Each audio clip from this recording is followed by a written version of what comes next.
ñetti affaire ñoo ngi waaj a ñëw ci àdduna bi te ku ci préparé wul boppam di nga ko regretter. dafa am lu nekk di xew sa àdduna bi te gis nga dafa jot africains yi ñu yee leen surtout la population sénégalaise parce que bëri na loo xam ne moo ngi waaj a ñëw ñun suñu population yi éduqué wuñ leen ci. dama bëgg nag vidéo bi ngeen partager ko maximum possible parce que il faut ñu yee nit ñi pour ñu mun a xam àdduna bi nu muy doxee mun a xam li leen di xaar. balaa maa ñëw si ñetti yooyu dafa am lu mu leen bëgg a expliquer pour ngeen comprendre àdduna bi li fiy xew. En 1972 dafa am lu ñuy wax le rapport de Meadows benn rapport yoo xam boo xam ne ay chercheurs ay scientifiques ñoom ñoo ko génne woon. rapport bi dafa ne woon on peut pas avoir une croissance donc illimitée dans un monde où les ressources sont limitées. gis nga lu bëri li ngeen di gis ay programme ci àdduna bi lu ñuy wax le nouvel ordre mondial dafa am lu ko waral. tubaab bi dañoo ne ñoom ci seen xam-xam dañoo gëm ne ay scientifique ñoo def ay recherche def ay calcul ñu ne la population mondiale ne doit pas dépasser 13 milliards d'habitants. 13 milliards ñun ñoo ngi ci 8 milliards d'habitants ñoom dañoo gëm ne population bi warta dépasser 13 milliards d'habitants te ñooñu sax dañoo baax.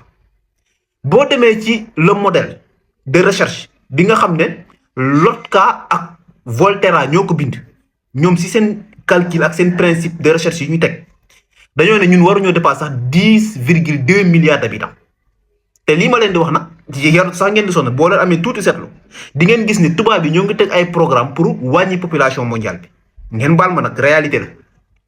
après dinañ ci dellu si parce que lii il faut que sénégalais comprendre ko. 1972 rapport boobu dafa ne woon il ne peut pas avoir de croissance illimitée dans un monde où les ressources sont limitées mooy lan mooy que ne monde bi. ñun ressources yi ñu fi am day jeex te nit ñi ni ñuy juree ak modèle de vie bu ñu yor buñ ko continuer y aura ce qu'on appelle l'effondrement tubaab yi loolu lañ gëm parce que tamit dafa am lu xew de ñun les africains on est trop naïfs ñun dañoo yaakaar ne ñun suñu ngëm-ngëm daal moo valable ñeneen luñ gëm amul solo te ñoom seen ngëm-ngëm lañ yor yàlla moom bind àdduna xam nañ ne àdduna di doxee. te xam na moom lu mu nar ci àdduna bi mais tubaab bi scientifique yi gëmuñu loolu te la preuve xool leen àdduna bi nu muy doxee léegi pourtant ay scientifique ñoo innové kon bu scientifique yi jógee innové ba mu jaral leen lu ne ci wàllum technologie ci wàllum développement kon bu ñu leen waxee ne ñoom gëm nañ ne monde bi warta dépasser 13 milliards d'habitants ñoo gën a tolérant bon ñoom Lotka ak Volterra nag nee nañ war ñoo dépasser 10,2 milliards d'habitants alors que on est à 8 milliards d'habitants et selon les rapports donc en 2080 dañuy jot les 10 milliards ça veut dire donc il soreetul luñ nar a def nag ñoom pour que monde bi war a bañ a dépasser les 10,2 milliards d'habitants au maximum war a bañ a dépasser les 13 milliards d'habitants parce que tant que xamuleen histoire lii di xew yépp ci àdduna bi boo leen xamul li ko waral moo tax souvent doo leen am visibilité ci li ñuy waajal moo tax Sénégal dafa nekk dans l'urgence et la nécessité de se développer. Bassirou Diomaye Ousmane Sonko beaucoup de politiciens yi leen di xeex man je suis contre eux monde bi moo tollatul foo xam ne dañu fiy toog di xeex ay gouvernement pour seulement politique politicienne damay opposer pour opposer malheureusement c'est ce qui se passe dans ce pays la plupart des opposants xam-xam amuñ ko dañoo yaakaar ne opposer wu c'est pour seulement donc voilà sénégalais ànd ak yow nga pare fallu di noos monde bi moo dépassé foofu. En Chine opposant amoo fa droit jël yenn position yi wala nga am benn vision bi wala ngay liggéey ak yenn partenaires yi dans certaines conditions boo ko defee ñu régler sa cas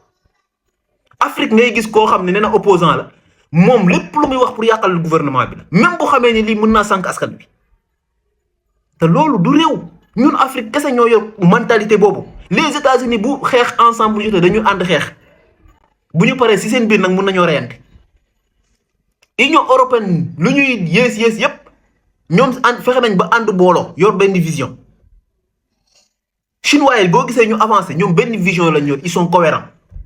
mais ñun Afrique ku nekk jaar fii kii jaar fële te ñun xamaguñu sax ne les futures générations sont exposées génération yi di ñëw dañoo exposé li leen di xaar moo doy waar ñett yi ma leen di wax dinaa si ñëw je vais pas oublier rapport boobu bu mu waxee ne on ne doit pas dépasser les 13 milliards d'habitants les scientifiques ñoo ko wax mais après qu'est-ce qui s'est passé il s'est passé que donc les institutions internationales ñoo ngi teg seen politique fexe nañ ba jamono ji teg nañ ay programme yoo xam ne bëgguñu adduna bi dépasser les 10 milliards d'habitants boo leen seetloo tuuti da ngeen di dégg développement durable lu ko waral parce que ñoom dañoo ne bu ñu dépasser les 10 milliards d'habitants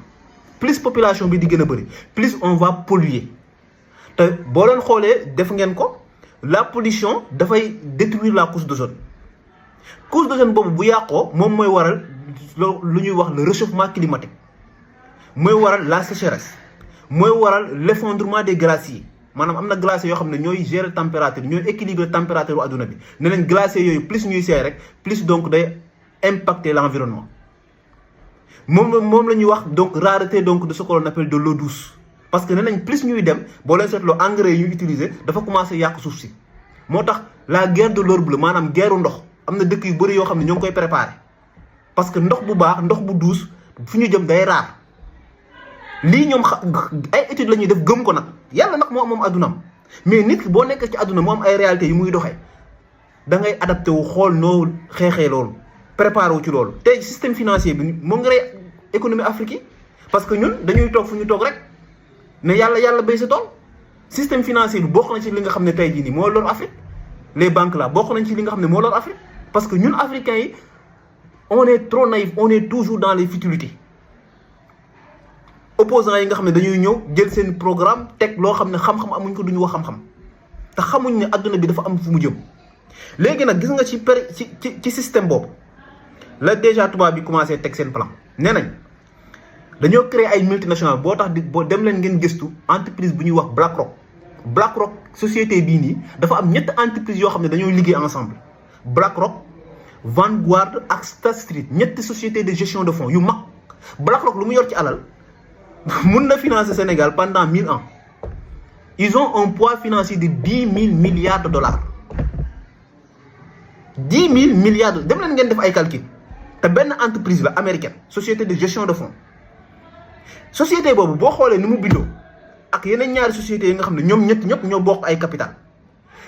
am na entreprise yu bëri yu ñu ci àdduna bi ñoom ñoo ko moom moo tax ñu naan leen àdduna bi dafa am ñu koy diriger ñii a tax ñuy wax il faut que sénégalais ñu yee leen ñu xam àdduna futilité foo yi amul njëriñ da ngay gis compte boo xam ne dañ ciy fecc di wëy ay théâtre rek la ñuy def day am ay abonnés des milliers d'abonnés compte boo xam ne nag moo gën a amal njëriñ réew mii duñ ci abonné te lii bu jëmee kanam on aura une population naïve déjà technologie bi rek loolu mooy objectif am rendre les gens idiots nit ñi dootuñu xalaat dootuñu wut xam-xam intelligence artificielle loolu ko tax a jóg léegi ñun Afrique nii lañ nar a toog colonisation bi tubaab yi defoon xam nga ñoo ngi ñaxtu naan colonisation tubaab yi bu ñu coloniser bii ñuy waaj moo gën a garaaw bii colonisation bu ñu fexee ba ñun taxawuñu ba boobu dem ba colonisation bi li système blockchain intelligence artificielle crypto-monnaie numérique bi ak digital bi ni ñu ko programmé ñoom ak la CBDC Central Bank Digital Currency la monnaie digitale de la banque centrale ñoom luñ ciy waaj bu yegsee waxuma la colonisation de ñun moom on est fukki moo tax nag dafa jot Afrique ñun ñu discipliné Singapour bu muy développé wu discipline bokk na li tax nit ñi de Singapour nekk lu mu doon tey ñun africain nag ñoo ngi toog fii di fecc ak xalangu rek te yàlla xam na ne adduna bi moo ngi jëm foo xam ne buñ fa yeggee ñett yi mooy arrivé ñett yi mooy lan premièrement chômage dina bëri ci réew mi chômage gisagu leen dara moo tax le Sénégal est dans l'urgence et la nécessité de se développer la plupart des technologies aujourd'hui et surtout de l'intelligence artificielle sont en train de ravager des emplois en Europe commencé na en Europe ñun nag ça sera pire bu ñu demee ba ay taxi chinois yi créé ñeen taxi yoo xam ne amul chauffeur port Chine am na port boo xam ne intelligence artificielle maanaam port bi amul ay agent oto yi ñooy dawal seen bopp port bi amul personne maanaam benn bâtiment lañ am ñiy assister les robots ak les comment dire les intelligences artificielles ak logiciels yi ñu fa teg mais si biir port bi doo fa gis nit mais ñi waroon liggéey sur le système portuaire la logistique portuaire fu ñuy jëm commencé na Chine taxi yi nga xam ne y a pas de chauffeur taxi bi da ngay commandé comme Yango yi da ngay commandé taxi bi dawal boppam ba si yow taxaw nga dugg mu yóbbu jox ko destination mu yóbbu la fa amul chauffeur commencé na Chine dëkk yu bëri ñoo ko commencé développé aujourd'hui dans beaucoup d'entreprises de fabrication la ñuy wax l'industrie donc de production les chaînes de production sont gérées par ce que l'on appelle des robots yi ñoo remplacé nit ñi moo tax ma ne leen chômage fu ñu dem day gën a bëri te pourtant dafa bokk ci politique de nouvel ordre mondial dinaa ci gën a ñëw mais dama bëgg vidéo bi ngeen partager nit ñi abonné nag suivre ma dafa jot sénégalais ñu yee leen parce que bu ñu lu ko deful génération yi di ñëw non du pauvreté du valeur du principe du ñu am dara maanaam génération sacrifiée la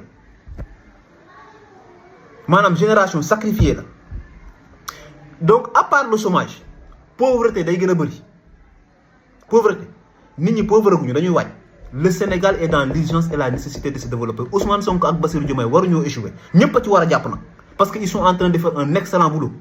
ñii di wax ci ñun suñu médias yi waxuñu xam-xam futilité rek la ñuy wax adduna pour nga dund ci il faut nga xam lu ñuy wax la géopolitique mondiale programme nouvel ordre mondial lan la lu ñuy waaj gis ngeen ñu lañ fi imposer lobby yi nii xam ngeen li may wax bu du ma tudd seen tur parce que dama bëgg ngeen di partager vidéo bi xam nga genre vidéo yi les plateformes là ay TikTok Instagram YouTube ñi ko moom arrangé wu leen moo tax dañ koy shadow ban maanaam boo defee vidéo yoo xam ne da ngay yéen nit ñi la plupart du temps surtout ngay wax notion yi may tudd nii ay nouvel ordre mondial ay lobby ak yooyu noonu ñoom dañuy fexe ba vidéo bi ñu koy gis duñu bëri moo tax ñiy suivre ñoo mën a jàppale partager ñeneen ñi mën cee jot mën a préparer wu parce que nit ki boo xamul fu àdduna jëm àdduna la yóbbu la fu ko neex ku xamul àdduna fu mu jëm fu ko neex la lay yóbbu moo tax jamono yi dafa am solo nga xam àdduna lu muy doxee mën a préparer sa bopp bu dee borom njaboot nga mën a préparer sa njaboot dafa am solo gis nga ci lii ma la wax à part le chômage pauvreté day bëri lu koy waral mooy boo seetloo même dans les chaînes agricoles entreprises yu mag yi def agriculture ñoom ñu bëri si ñoom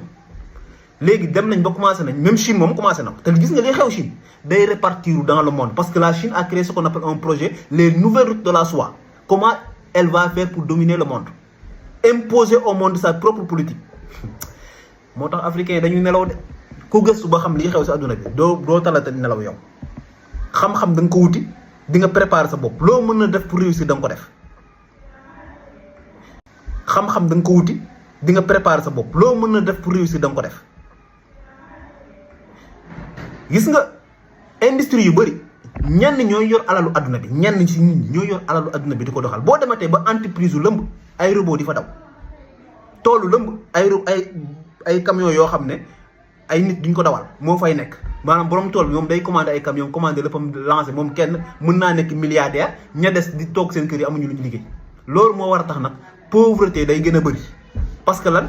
ñi nga xam ne ñoo waroon créer ay emploi dootuñu créer emploi ñoom yor nañ ay robots yu remplacer nit ñi intelligence artificielle day remplacer nit ñi donc ce qui veut dire quoi il y aura plus d'emploi pauvreté yi gën a bëri moo tax Sénégal moo tax Afrique dafa war a jël son propre modèle de développement te loolu pour ñu def ko il faut ñu anticiper ci technologie bii di xew ñu xool ni ñuy tegee ay alternative baax nga xam ne ñun dinañ am un modèle économique qui permettra à toute la population d'être épanouie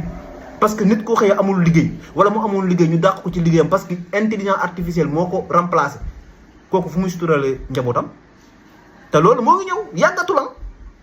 yàggatul mais heureusement pour nous nag suñu pauvreté dafa nekk un avantage parce que pauvreté bi moo def que technologie bi rythme bu muy dawee yegg seegul Afrique mais il faut que ñu teel a yeewu nag bàyyi caaxaan yi concentré wu pour mun a régler ce problème là donc chômage dina bëri pauvreté dina bëri la disparition de la foi ngëm-ngëm ñoom ñoo ngi fexe ba ngëm-ngëm diine yii nii ñoo ngi koy xeex bu baax te ñoo ngi réussir ah ils sont en train de mettre en place des politiques regardez dans les plateformes là plateforme yi ngeen di gis ñu bëri da ngay gis xale bu jigéen boo xam ne day nekk TikTok wala mu nekk ci beneen plateforme daanaka yaramam yëpp di feeñ boo xoolee compte am 100 000 et quelques abonnés lay am boo amee compte boo xam ne li muy wax xam-xam la njëriñ la ñoom sa compte doo am dara di nga liggéey bay bëgg a dee sa compte du monter ils ont fait exprès parce que le modèle fait que un jeune bi nga xam ne war na concentrer ci compte buy wax ci xam-xam mu dem concentrer ci compte boo xam ne futilité fecc wëy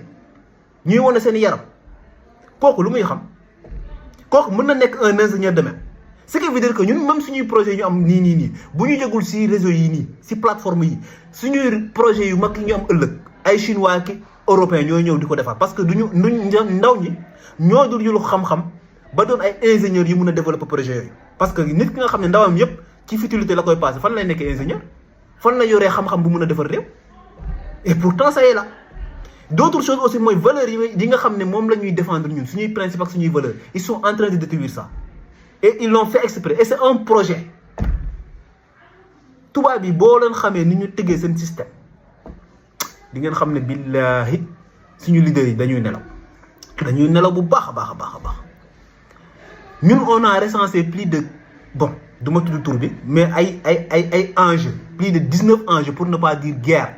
des guerres économiques yoo xam ne 19 guerres économiques yoo xam ne bu ci nekk rek priorité la boo xam ne ñun dañ ko war a xeex parce que fu mu jëm ak ñun baaxul. boo leen seetee suñu médias yi bu ñuy wax da ngay naan ñii xanaa amuñu lu ñu wax xam-xam zéro opposants yi da ngay ñëw def sa discours xas kii on n'a pas besoin de ça. moo tax opposition bon je suis pas avec le gouvernement qui est là man Macky Sall bu mu fiy liggéey sax dama ne Macky Sall infrastructure defal na lu rëy malgré que ñoo ngi koy accuser ay comment dirais-je ay falsification de chiffres sur le budget et sur la dette autant pour moi mais man gëwuma loolu man li ma gëm mooy l'essentiel mooy lu waay def après na nga ko fay rek bu dee moom il a été à l'origine de ça il n'a qu'à aller croupir en prison